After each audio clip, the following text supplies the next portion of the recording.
میوانی ما خو آماده دکته پیشیا کامرای روداوی ادی هلکو داره به نروژا دوستان براستی لوی داره رنج لا لجواني ويعني كركي بهز وكردي رجاوة کردی روژاوای ناوی احمد سیدویا مشكلة لقل كاميراك تخالي استوى بشاني بان قيناك باكا كاميراكي تشاكا بيبينين هرشد باخلق بيبينين احمد سیدویا رنج گنجه کی روژاوای کردستانه لنیوکاسل بریتانیا دمینه گلک خلاطی ناف دولتی دواره لشجوانی ده بدست خستنه دوجی بشتاری قهرمانیه که ناف دولتی بو تمنی وی 20 سالن و 4 سال لبریتانیا دمینه احمد ایرو بریا سکایپ جه نیوکاسل لگل مایه دوجی خلاط هری مزن یا لشجوانی لبریتانیا بدست خوانی خلقی دیری که هم کویه نشي قالك جوانا خلقي ديركا كردي روجافا يعني امجي الرامبو مان هي الحمد لله وده دكاري افا بروجيك للرجان لهوليودي مثلا دوري وان شارفانا ببينه مثلا دكاره ببينه يا لهر فيلم كيبي اگر هوليود يجنبه احمد قالك جسمه تجوانا سلاف ورز شنم جبوتا والله تجي شانازيت ما شاء الله عضلاته تا مصلته قالك جوانا بجنه قالك جوانا اف كم كيلوي؟ از هفته 2 کیلو ما هفته و 2 کیلو سلاف و رز بری هر تشتكي جه شانازيت لوان جهن قالك مزن تبويا يك جبالوان كرد صاغبي هر بمني جبوما قاس دريجي احمد روج باش بري حرتشتي تستي تاشت احمد پیروز به بري كواز برساخو بكم تقول حفتي 2 كيلو قاس دريجي از يكو حفتي 7 سنتيمتر بجنتا يكو حفتي وحفتي يكو حفته وحفته ما شاء الله ملي تجي فرهن ها باش خو باراستيه نخوازي فقري كردستان وكي راهنر وكي وان كسي كتدريب ددنا خلقي مثلا لفر جيمكي فكي تشتكي بكي اليكاريا كردابكي لفر دو ياري هنا قالك خلق حج دكن شو خرتين كرد حج دكن يك جوان لجوانيا افيك جنابتا خلاط ورقرتيا يكن دي كيك بوكسينا بوكسينج بله از فكر مثلا از ور من كردستان نادي كيفكم يعني از كم تشتخو بطولاتي خو بكم الدولة ناوي كردا هلدم وز بطولات ابسم ونادي خو بالكردستاني بكم او اليوكي بخير وري احمد تا كنجي دست بفي يعني سبورا لشجواني كريه 4 سال تاني 4 سال البريطاني عمري تجي 20 سال مني وي زاد تربيشان بدا كنجي دست بكر باهر لسر شاشة بمعنى از 5 ساله از بلشيمه عمرين 20 تقريبا عمرين 15 بو از بلشيمه في رياضه و 4 سال بريطانيا من دي من لجواني ده بيجم الكردستان از بلشيم لجواني ل با روجافا الديريكي الدهوكي الدهوكي بوي بس از روجافا كردستاني ما اشتير كيما چه قاس الدهوكي ماي از 3 ساله دهوكي مام يعني تهم دهوكي هم ديريكي باشا احمد هندك مثلا تجربه كردستان جي هنا هندك كس هنا لفر وقتك ياري ده كان وان بروتينو وان معدن اكتيف كرنو وان تشتاج بو مصل قالك بغلطي بكاردينن نصيحته تتشي جبوان نصيحتام بو وقت ببلش النادي بلا جهده بروتين نبن بلا 3 سال صار هر نو كان بشن بروتين بس دفع ولي جيك عضله خب حركين نجهده هن بروتين وبلا خوارنه بخون خوارنه طبيعي تشتره لزيدة خارنا طبيعي بكارديني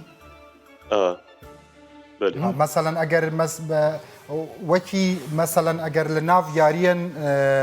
توبي بي يارين فوتبول اگر كسكي موادن اكتيف كرن بكار بين افان نايا قبول كرن ji bo wan pêş kêşbirkeyeke kêşbirke ev wişe gelek taze û ciwan e ez li arazbiradostî bihêstiye pêşbirke hene lê kêşbirke jî hene yanî te kêşekî kêş gelek ciwan e ev wişe gelek ciwan e kêşbirke li wî kêşbirkeyê eger kesek muadî muneşşit bikarbêne nayê te qebûlkirin بله واتست ناکن بس جسمی عاد میزین که کیجان سپیتره و کیجان کی بهتر گرک سر خو شغلیه و worked hard just like that. احمد هناك فيديو خدا خجير جبوكو سريتا قطنا بس سريتا هاتيه برين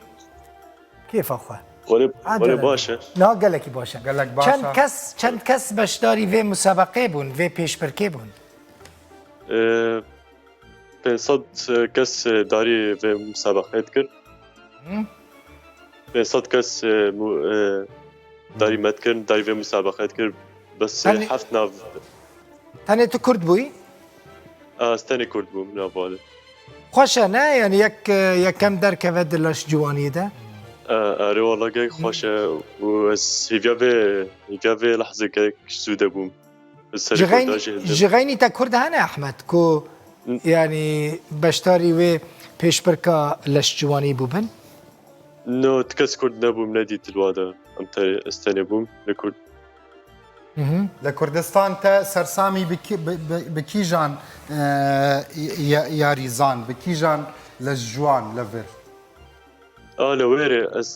از دكس انسانم لكردستاني بس الفيري از دنزان لكردستان جي بالاواني نف دولتي هنا تزاني I want to do there as well but as الواد يجي become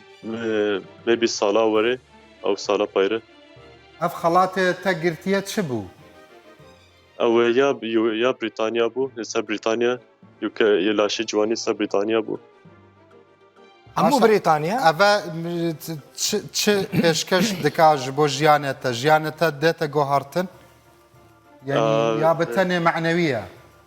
جايك معنوية انت هو push the kid to do my future يعني تهان دا جبو آيندا push for the future جبو بيشا روجي جبو باشا روجي باشا احمد تشتكي دنت 4 سال لبريطانيا هين بنابري اقامت الودريه وبرافو اشترى كنت تدمك كندا لسرنسري بريطانيا بوي شامبيوني لشجوانيه لسرنسري بي ولاتي التروجي چند ساعتان تدريب كرت چند ساعتان يعني في كاريرا مجول بوي برنامج تا چاو بوج بو في سبوري از اسبوعي شجاره مخ ترين دكر وهر روجي 6 ساعات لو كتا اف خلاط تا چند ناس كريا خلق واجو جتا دخوازن امضاء دخوازن سيجنيتشر هاتي ناس كرن يعني الويت هات من ناس كرن باش ماي برو كارت جي هاي شمره از كم دوره عالمي ساز بطوله بكم منها وكا كرد احمد وكا كرد يعني وكا سوري وكا عرب وكا كرد قال وكا كرد قال لك باش وان كومبانيا وان نادي ان دي دخوازن دقلتا كونتراكت نوتشيب كان بسعرين زيادتر بنرخن زيادتر قالك كومباني دخوازن سبونسور بكن جبر از جليت وانا بروتينو شوار بكم ادفيرت ايوه اكي جان كومبانيا دخوازي دقلوان كونتراكت كي كومبانيا كي ديار كري هنا كي كومباني كي يا يوكا التيميت فيزيك like Gymshark and stuff like that Gymshark وان جيمي بنافو دنكا لا يوكي هنا دخوازن تبتشيا جيمي وان ياري بكي بله هاز بومه پرسنل ترینر جی از بومه مدرب مشاهده خواستاندیه انها از نادی بگرم بش بقن از مدردیه خواب کم هر وقت بپنابری شوية يوكي لخيالي تدا هبو كالروج للروجان تدا بيا ويا ريزان وخلاتي لسراسي حمي بريطانيا بدزديني بله سرم ده هبو از بكم بس مباور نتركو از بكم فيتشتي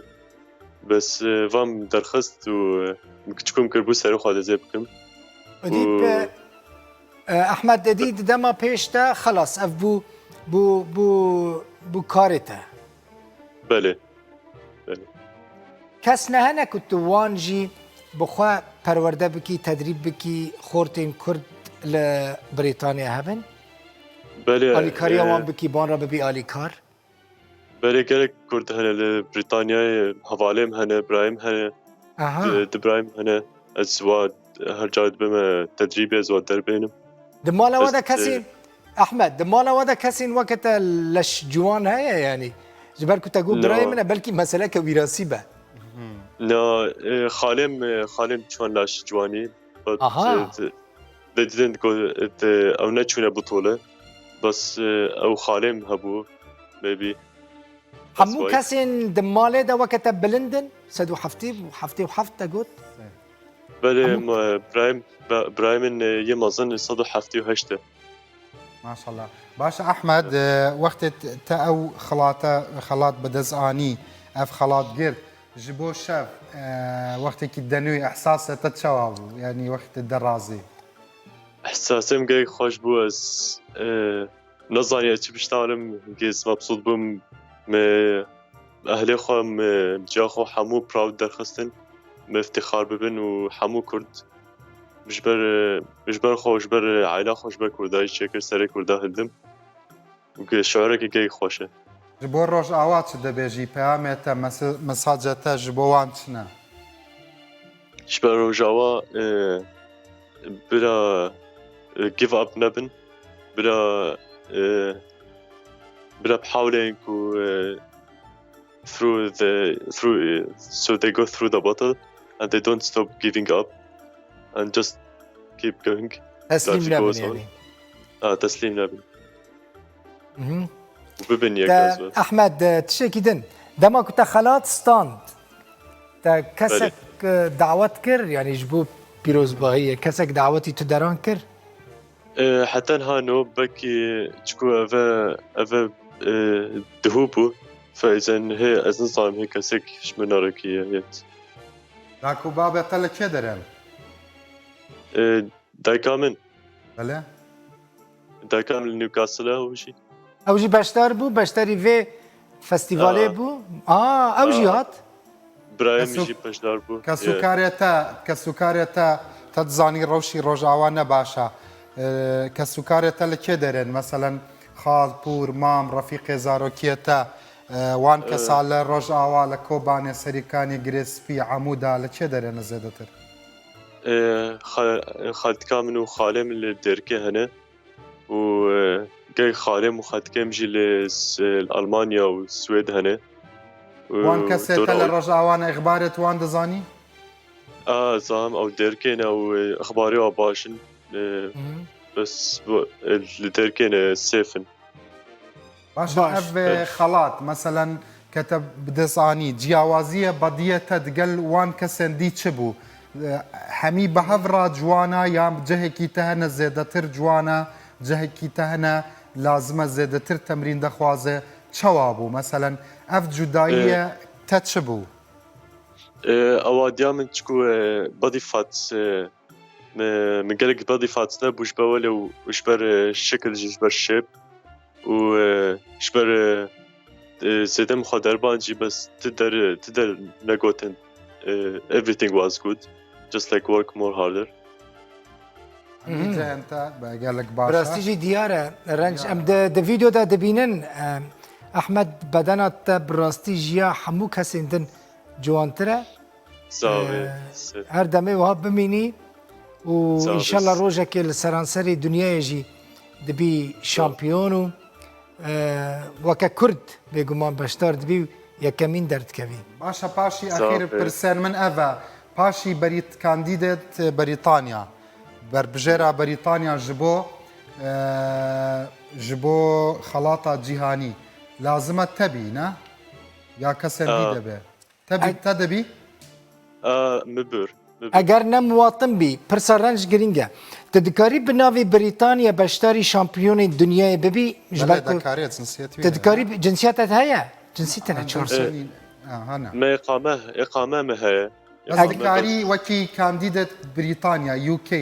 لە دنیاە تەنیا نەری بریتانیا بی مەسەلەن وەکی بریتانیا کە تە ئایدنتیتیە تا ناسنامەیە تا کووردە لێ بەڵێ، کوردی چێت. UK دکاری دکاری أذكر. بناوی براڤۆ دکاری بناوی بریتانیا بچی شامپیۆنی دنیای لازمە ئەف بچە ئەف یەکەمە أذكر تاوی کو جنسیەتە تەنێژی ئەحمد تاوی کو جنسیەتە تەنێژی دیسە دکاری گەلێکی باشە پیرۆزە ئینشاءڵا ڕۆژێک ئەم کەڤەرینی وی خەڵاتن دی دەکەین کە تە لەسەر ئاستی دنیاە بەدەستدێنی لەشێتە ساغ بێت هەر جوان بە بەدەنێتە هەروەسا جوان بێ gelek خۆشحال بووین جهێ شانازی ji bo Kurda. صعبة هل بيجي كرد وهل بيجي كردستان گەلێک سپاس ئەحمد Hafiz.